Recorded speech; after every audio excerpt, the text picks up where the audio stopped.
Պարոն Աբրամյան, եթե կարելի է սկսենք այս հայտարարության նախագծից, ինչն էր այդպես քրտվանքաների սրտով չէր, որ այդպեսի արձագանք ստացա։ Հայտարարության տեքստը, նախագիծը հրապարակվել է, սրա մասին տարբեր առիթներով խոսել ենք։ Տեսեք, առիթը դա հայրենական պատերազմում հաղթանակի 80-ամյակն է, որը բավականին մեծ միջոցառումներով աշխարհի տարբեր հատվածներում նշվում է, ու յուրաքանչյուր երկիր իր մասնակցության չափով, համամասնությամբ ըստ էության միջոցառումներ է իրականացնում։ Հիմա հայ ժողովուրդը հաղթանակը տարել է սովետական միության ժամանակահատվածում, եղել է այն ժողովուրդներից, որոնք սովետական բանակի ընդհանուր կազմում մասնակցություն ունեցել այդ պատերազմին եւ բնականաբար ֆաշիզմի դեմ այդ հաղթանակն էլ իրենց մասով նաեւ կիսում են նաեւ հաջողությունը եւ հաղթանակները։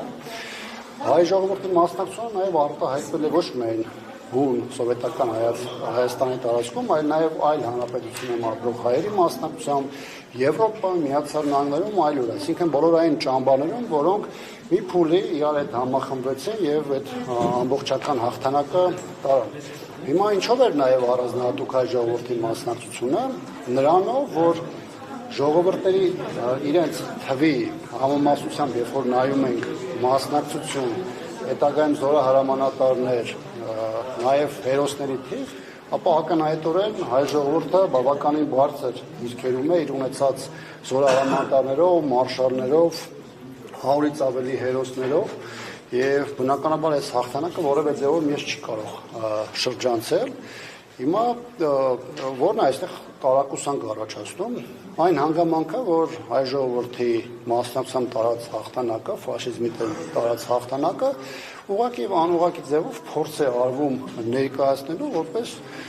պրո-ռուսական որևէ ինչ-որ նախագծի շրջանակներում, ներկայացնելով, որ սա արվում է ոչ թե հայ ժողովրդի մեծ ներդրումը ներկայացնելու, այլ ռուսական կողմին որոշակի ռևերանսներ անելու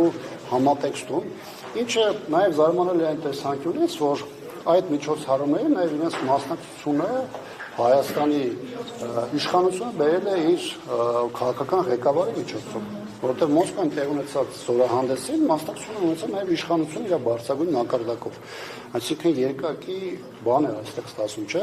Այն միջոցառումներին, որին մասնակցում է իշխանությունը, դա զուտ իրավիճակային է կամ միջոցառման մասնակցություն է, որին մասնակցում է այլ ուժ, հատկապես եթե իրանք ներկայացնում են ընդդիմադիր դիրքորոշումներ, ապա նրա մասնակցությունը ունի աշխարհաքաղաքական կամ ինչ-որ նախընտրական տրամաբանություն։ Սա այն դեպքում, երբ որ սա պատահական չէ, որովհետև մի երկու շաբաթ առաջ էլ հանրապետականը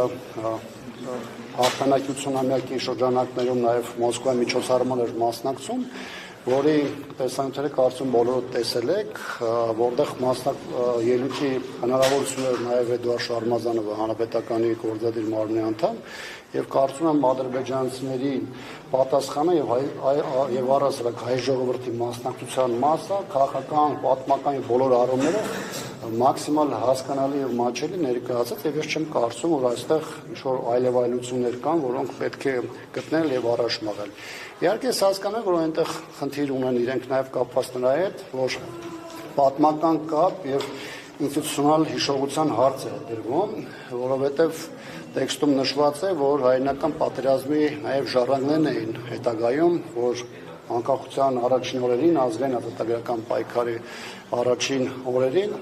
նաև Շուշի ազատագրմանն էին մասնակցում, որովհետեւ տարեգրությամբ այդ օրերը նաև համընկնում են եւ բնականաբար այդ պատմական հիշողությունը որևէ ձևով որևէ իշխանություն, որևէ դրդապատճառից ելնելով չի կարող պարզապես խմբագրել։ Դեռ չեմ խոսում այն մասին, որ հայտարարության քաղաքական մասը հատկապես ընդգծված վերաբերում էր ֆաշիզմի, նացիզմի այսօրվա դրսևորումներին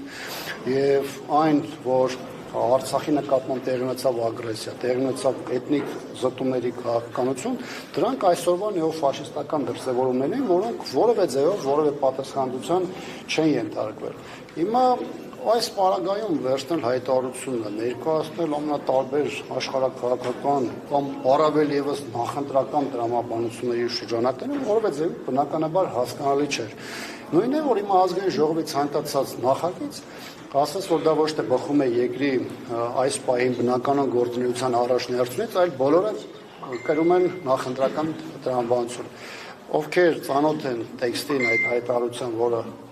շրջանառվում է եւ այսօր նաեւ արտաքին հարաբերությունների հանձնաժողովում քննարկման էր ներկայացվել, իր համար կարծում եմ իր հարցերի պատասխանը նաեւ այդ ձևով Այսինքն եթե կողմ քվեարկեն, այսպես արևմտյան որոշ երկրներ իրենց էլ այսպես այդ ռուսի շպիոն դրոշը կարող են դնել, ինչպես իրենք որոշ ընդդիմադիրներ են, այսպես ասում, դա էր նաեւ իրենց մտահոգությունը, ինչ որ խնդիրներ ունեին այսպես եվրոպական որոշ երկրներ, այսպես հավաքական արևմուտք ասել է, հիմա մի քիչ արդեն կորցրել է իր իմաստը։ Թեև իրենք փորձում են սա ներկայացնել որպես Մոսկվայից եկած տրամադրությունների համատեքստում, բայց այստեղ խնդիրը կարծում եմ իրենց ոչ այնքան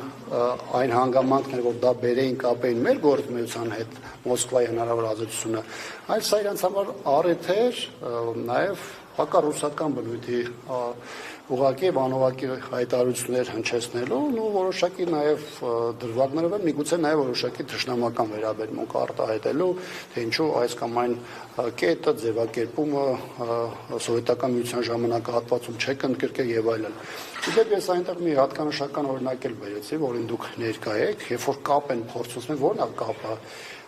45 թվականի տարած հաղթանակի եւ պայմանական 92 թվականն, այսինքն մեր ժողովուրդների պատմական հիշողությունը ինչով է ձևավորվում կամ ինչով է արտահայտվում, կամ կապը ես նույնիսկ տարա Սարդարապատի ճակատամարտ, որտեղ Հովհաննես Բաղրամյան դերևս երիտասարդ տարիքում մասնակցում էր Սարդարապատի ճակատամարտում, հետագայում արդեն գեներալի մարշալի կարգավիճակում երկրորդ աշխարհամարտի տարիներին մասնակցում էր հայրենական մեծ պատերազմի եւ այլն։ Այսինքն, երբ որ մենք որտեղ այդ կապը մեր պատմության մեր ավանդույթների, որոնք դրված են նաև այդ բանակի եւ հաղթանակների այդ կամքի վճռականության հիմքում։ Երբ որ մենք կորցնում ենք, մենք կորցնում ենք նաև որպես պետություն եւ որպես ժողովուրդ նաև մեր դիմադրողականությունը։ Իհարկե իշխող ուժի քաղաքականության հիմքում նաև դա է դրված։ Խմբագրելու պատմությունը, ակնհայտ իրողությունները, որոնք ոչ ներսում, ոչ դրսում քննարկման չեն ենթարկվում, բայց մեկ էլ ինչ-որ բան ստացվում է, որ դա իշխող ուժի համար դարձել է քննարկման Երբ ազգային ժողովի վեճին անդրադառնանք, որովհետև իշխանությունն ասում է, որ ընդդիմությունը մեզ հասցրել է դրան, որ մենք նման բառապաշար օգտագործենք եւ կայակոչում ընդդիմության հայտարարությունները, այս իրավիճակում նախ հնարավոր է շարունակել ազգային ժողովում նիստերի մասնակցելը, հարցոպատասխանի մասնակցելը, դուք ինչ կարծիք ունեք։ Մենք մեր ֆրակցիան հարցոպատասխանին չի մասնակցում, դուք տեղյակ եք, հատկապես 22 թվականից հետո B2 գործընկեր ֆրակցիաների միջև կա որոշակի մարտավարական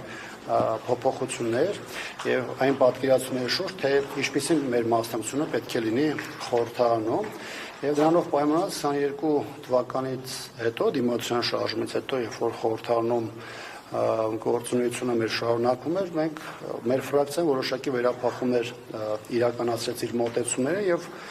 սկսած եւ հարցոպատասխանի այդ մոտեցումից, ֆորմատից եւ վերջացրած տարբեր հարցերի շուրջ, ոչ առաջնահերթություն ներկայացնող հարցերի շուրջ, առասարակ իրենց այդ դիսկուրսի չմտնելու այդ տեսանկյունից, այն ինչ որ երեք խորհրդանում դրսևորում էր, դա բավականին այլանդակ դրսևորում էր, որը հարի չէ որևէ խորհրդարանին։ Հիմա գիտեք, յուրաքանչյուրը իր հայտարարությունը, իր խոսելավեճը բերի կապի այս կամ այն մարդուն, դա որևէ ձևի չի բխում տրամաբանությունից։ Յուրաքանչյուրը իր կերտվածքին համաձայն է գործում, աշխատում, գործունեություն ծավալում, եւ եթե մարդու ներսում չկա այդ սահմանը, որը շատ դեպքերում խորհրդանում հատվում է, ապա այդ մարդը տարբեր առիթներով այդ սահմանը հատելու է եւ այդպիսի դրսևորում էլ ստանալու է։ Մեծ առումով այն ինչ որ տեղի ունեցել մեր խորհրդանում անընդհատ տարբեր փուլերում դրսևորվել է, որը անընդհատ հրահրվել է իշխանության կողմից եւ իշխանությունը հատկապես ագրեսիվանում է այն իրավիճակում, երբ որ խնդիր ունի ամեն գնով պաշտպանելու սեփական քաղաքական առաջնորդին եւ հենց այն իրենց շատ սիրած նախընտրական տրամաբանության ներքո, որովհետեւ հերու չեն ժամանակները, երբ որ մենք կմտնենք նաեւ նախընտրական ժամանակահատված իրավիճակի բերումով եւ յուրաքանչյուրը փորձում է արևիտակ իր տեղը գտնել եւ յուրաքանչյուրը որքան մոտենա 26-ի շեմը փորձելու ավելի շատ իր առաջնորդին ցույց տալ իր հավատարմությունը եւ իր նվիրվածությունը։ Դա դրա նաեւ դրսևորումներից մեկն է։ Պարոն Աբրամյան, դուք միայն իշխանության պահվածքն եք գնահատում այլանդակություն, թե նաև Լևոն Քոչարյանը։ Մենք խոսում ենք դրսևորումների մասին, մենք խոսում ենք խորհրդարանում տեղ գտած վարկերի մասին, որը հրահարվում է իշխանության կողմից, որի արտացոլումը եղել է նաև 3, բայց դա չի եղել ոչ առաջինը, ոչ էլ վերջինը, եւ իմ գնահատականը ես արդեն հնչեցրեցի տեղի ունեցած այդ կապված։ Երկու կողմին է բայց այն։ Ես մեծ առումով նիստին էլ չեմ մասնակցել, չեմ ունեցել, ճիշտ ասած նաև տեսանյութերով եմ հետևել, բայց ակնհայտորեն դա հրահրվեց իշխանության կողմից։ Ում արածներս ձեզ դիտած տեսանկյուններում արածները այլանդակություն։ Իշխանության դրսևորած այդ հավաքական առումով։ Իսկ ընդդիմադիր պատգամավորի հայոյանք հնչեցնելուն ինչ գնահատական եք տալիս։ Ես հայանք չեմ լսել, ով անդիմադիրներից, դալիճում չեմ եղել։ Ես տեսել եմ այն ինչ-որ տեսանյութով,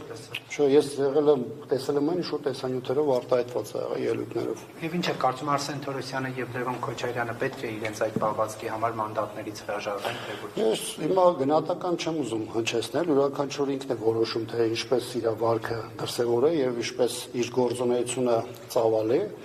Ես ոնց որ համարում եմ, որ պետքա ճիշտն է, ոնց որ վարվում եմ, դա արտահայտված է իմ գործունեության մեջ։ Շնորհակալություն։